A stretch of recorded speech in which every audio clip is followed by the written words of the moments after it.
আসসালামু আলাইকুম everyone, welcome to Sonia BD food lifestyle চ্যানেলে সবাইকে ওয়েলকাম জানাচ্ছি। আজকে আমি বানাতে যাচ্ছি একদম ঘরোয়া স্টাইলে দারুণ স্বাদের মুরগির মাংসের ভর্তার রেসিপি। এমন মজাদার ভর্তা একবার বানালে বারবার খেতে ইচ্ছে করবে, তাই ভিডিওটি শেষ পর্যন্ত অবশ্যই দেখবেন। আর শেষে আমি ছোট্ট একটা সিক্রেট টিপস শেয়ার করেছি, তাই ভিডিওটি সবাই ফুল ওয়াচ করবেন, নয়তো অনেক কিছু মিস করে ফেলবেন। আর খুব সহজ উপায় ঘরোয়া মশলায় দারুণ স্বাদে ভর্তাটি তৈরি করে দেখাবো। কথা না বাড়িয়ে আমি মূল রেসিপিতে চলে যাচ্ছি। প্রথমে এখানে আমি মিডিয়াম সাইজের 7 থেকে 8টির মতো পেঁয়াজ আমি নিয়ে নিয়েছি। পেঁয়াজগুলো আমি ছোট ছোট কিউব করে কেটে নিয়েছি। এখন কেটে নিব এখানে মিডিয়াম সাইজের এখানে একটা রসুন নিয়েছি। রসুনের কোয়াগুলো থেকে আমি খোসাগুলো খুব সুন্দর করে ছাড়িয়ে নিয়েছি। এখন একটা ছুরির সাহায্যে আমি মাঝখান থেকে কেটে নিয়েছি। দেখুন আমি রসুনগুলো খুব সুন্দর করে কেটে নিয়েছি।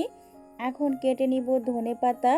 আর এই ধনেপাতাগুলো আমি খুব সুন্দর করে পানি দিয়ে ধুয়ে নিয়েছি। এখন আমি কুচি কুচি করে কেটে নিচ্ছি।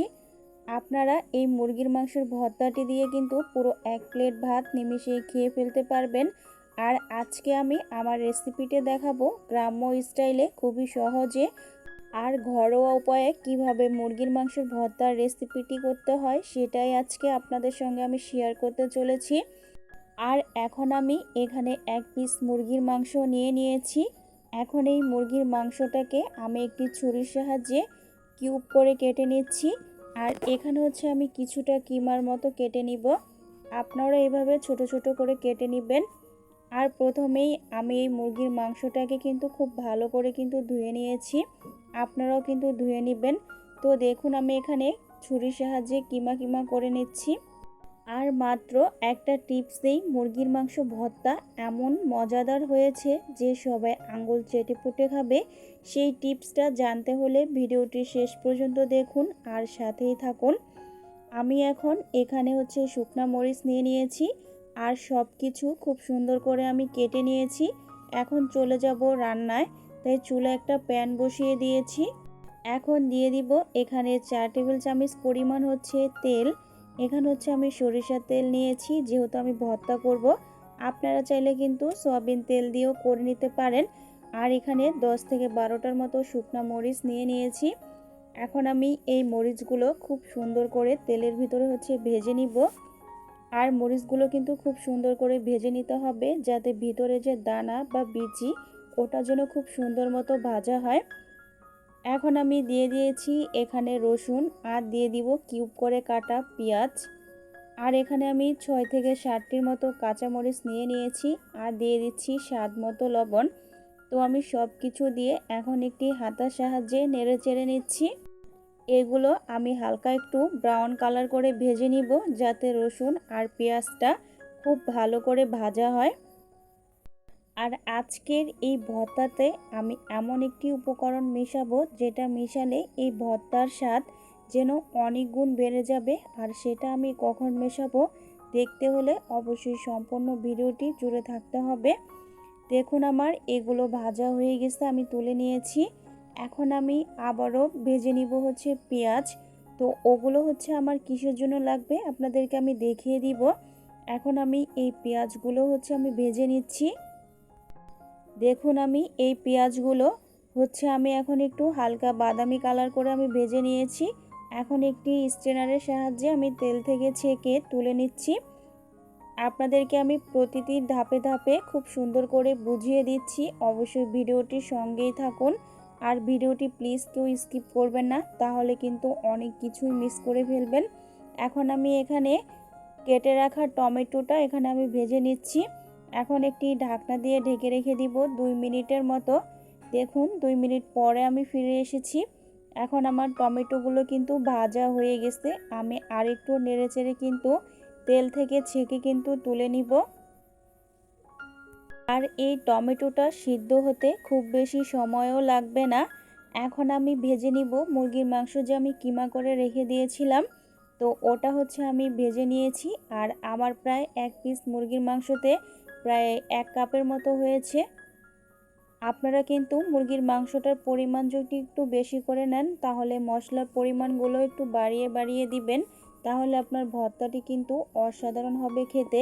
এখন আমি মাংসের ভিতরে দিয়ে দিচ্ছি হাফ টেবিল চামচ পরিমাণ হচ্ছে হলুদ গুঁড়ো আর মরিচ গুঁড়ো আর স্বাদ মতো হচ্ছে লবণ। তো আমি সব কিছু দিয়ে খুব ভালো করে মাংসটা কিন্তু আমি ভেজে নিচ্ছি। আমি এটা এখন খুব ভালো করে নেড়েচেড়ে এখন কিন্তু আমি একটি ঢাকনা দিয়ে ঢেকে দিব। আর এখানে কিন্তু আমি এক্সট্রা করে কোনো পানি কিন্তু আমি ব্যবহার করব না। আমি মাংসটাকে এইভাবে ঢেকেই কিন্তু সিদ্ধ করে রান্না করে নিব।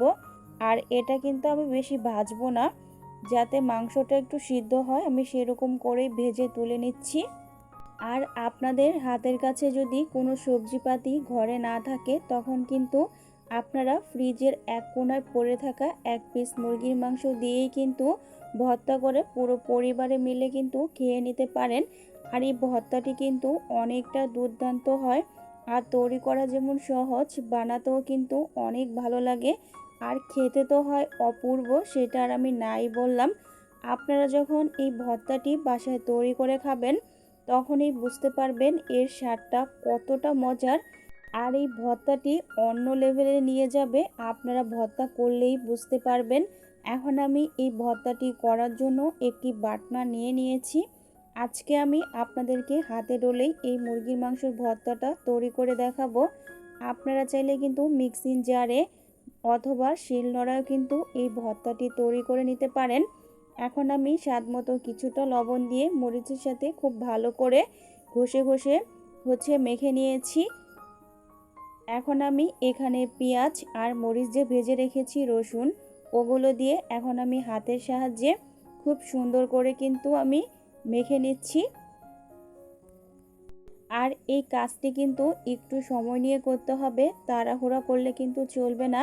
আর এখন দিয়ে দিচ্ছি 1 টেবিল চামচ পরিমাণ হচ্ছে সরিষার তেল।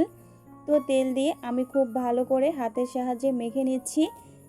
আর দিয়ে দিলাম ধনেপাতা কুচি, এখানে আমি প্রায় 2-3 টেবিল চামচের মতো হবে ধনেপাতা খুব সুন্দর করে কুচি করে নিয়েছি। আর দিয়ে দিব এখানে টমেটোর ওপরে যে পাতলা আবরণ ওটা হচ্ছে আমি ফেলে দিব। আপনারাও কিন্তু ফেলে দিবেন। যখন আপনারা এই ভর্তাটি তৈরি করবেন তখন দেখবেন পাতলা আবরণ, তখন কিন্তু একদমই ভালো লাগবে না। তো আগে থেকেই আপনারা এই পাতলা আবরণটাকে ফেলে দিবেন টমেটো থেকে। এখন আমি ভেজে রাখা মুরগির মাংসগুলো হাত দিয়ে খুব ভালো করে কিন্তু মেখে নিচ্ছি। আর যখন আপনারা এই মুরগির মাংসের ভর্তাটি হাত দিয়ে তৈরি করবেন তখন দেখবেন আপনার এই ভর্তাটি অনেকটা টেস্টি হবে। আর এই ভর্তা দিয়ে কিন্তু পুরো 1 প্লেট ভাত কিন্তু খেয়ে নিতে পারবেন। লাস্টে দেখুন এখানে আমি একটা পেঁয়াজ বেরেস্তা ভর্তার উপরে ছড়িয়ে দিচ্ছি। এটা দেওয়ার ফলে কিন্তু আপনার ভর্তাটি, সত্যি কথা আমি বলছি, অনেকটা মজার হয়েছিল আর অনেকটা লোভনীয়। আমি কিন্তু ভিডিওর শুরুতে বলেছিলাম এখানে আমি ছোট্ট একটা টিপস দিয়েছি। অনেকেই আছেন এটা দেন না, তবে দিলে কিন্তু আপনার ভর্তাটি অনেকটা ভালো লাগে।